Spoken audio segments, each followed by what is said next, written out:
The PMI, the Project Management Institute, has this process which they recommend for people going through procurement. And now they have procurement documents and bid documents. The two you need to know um, are the statement of work, which basically describes, okay, here's what we need for this project, and then the RFP, which is basically a request from the vendors for a detailed proposal how they're going to solve the problem that we've put forward in the statement of work.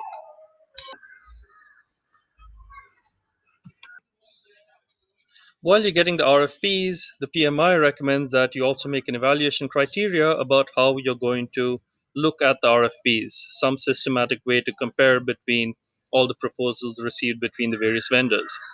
Another way to do it is by using independent estimates, which means that you get some other organization to evaluate the RFPs for you. And if you have multiple vendors, then you need a procurement management plan about how you're going to handle all these multiple vendors and get them to work together. Now, one of the best ways to deal with all this is to use a weighted system. And another way is a screening system. So let's take a look at these. So the screening system is fairly simple. You just look at what are the minimums and eliminate the ones that don't meet the minimum.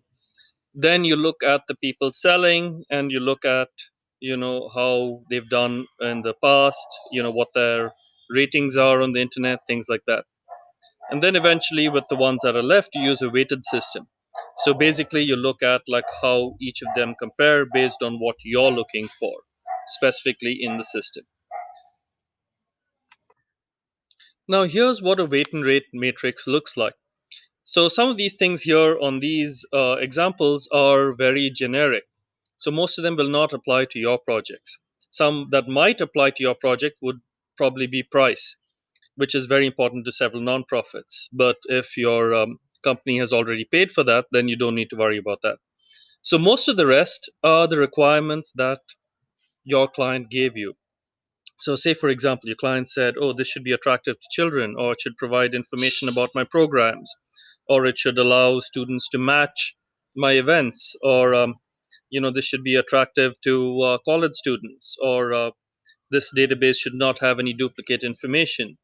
So things like that, the requirements that your client gave you, this will be part of the weights, and then your your evaluation criteria will actually have to rate your different alternatives. So basically you'll be saying like, right, so out of all these different strategies, which of them is most attractive to students or whatever else that your client gave you as a requirement.